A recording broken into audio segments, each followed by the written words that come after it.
Congressman, explain to us what happened with you and Kevin McCarthy. Well, I was doing an interview with Claudia from NPR, a lovely lady, and she was asking me a question, and at that time I got elbowed in the back, and it kind of caught me off guard because it was a clean shot to the kidneys, and I turned back, and there was Kevin, and I for a minute I was kind of, what the heck just happened, and then I chased after him. Of course, he's as I've stated many times, he's a bully with $17 million in a security detail. You know, he's the type of guy that, when you're a kid, would throw a rock over the fence and run home and hide behind his mama's skirt. And he just, you know, he from behind, that kind of stuff. That's not the way we handle things in East Tennessee.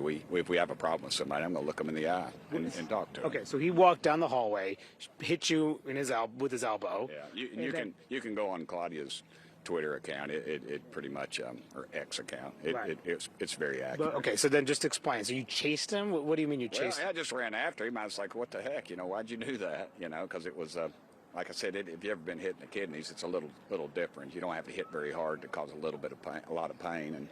And so he just, of course, as he always does, he just denies it or blame somebody else or something, and it was just a little heated, but I just backed off because I saw no reason. I wasn't gaining anything from it. And then everybody saw it, so it didn't really matter. But he responded to you?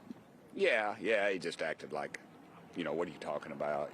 Who are you to, that kind of thing. And it's just, I think that's symptomatic of the problems that he's had in his short tenure as speaker. And were you face to face when you had this interaction? Yeah, but there's security detail, and I get it.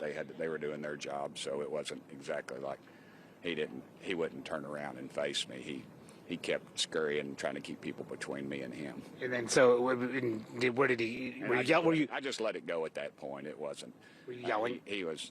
Yeah, I raised my voice to him. I thought it was appropriate. You just don't expect a guy who was at one time 3 steps away from the White House to hit you with a sucker punch in the hallway. And did he raise his voice back to you? Yeah, just that high-pitched kind of thing, I believe, and that was about it. And did he walk into his office? How did this end? No, he just kept on walking down the hall. I don't know where his office is now.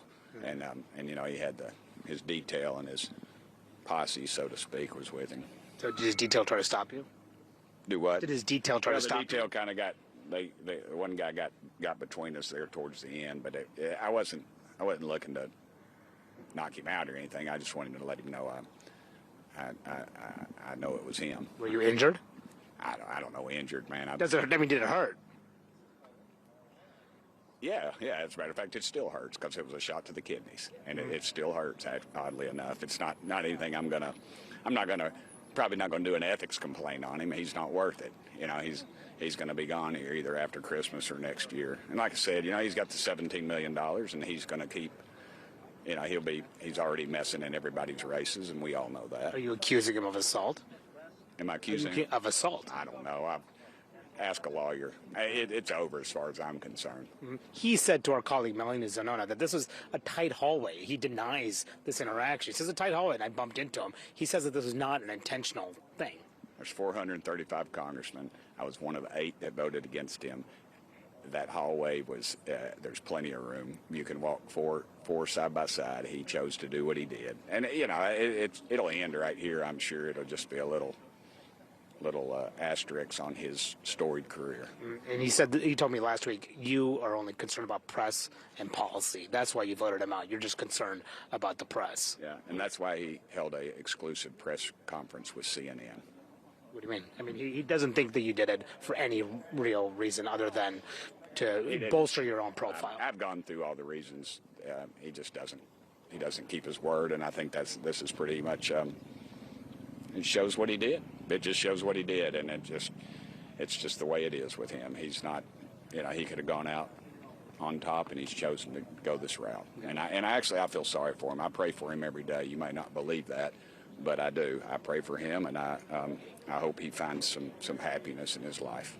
Yeah. All right, I'll let you go. Others want to talk to you as well. Thanks for your time. And as you can hear there, Fred, if you're still with me, if you're still with me. So I am. pretty remarkable scene there. The congressman from Tennessee, one of the 8 Republicans who voted to oust Kevin McCarthy, detailing something that you really don't see, a physical altercation in the halls of the Capitol, from the former Speaker of the House, hitting him and leaving him in some pain, saying he had hit in the kidney, not going as far as accusing him of assault, but saying that he's still in pain, and they went and chased him down the hallway and tried to push back. But it is important to note that Kevin McCarthy is denying this. As I asked the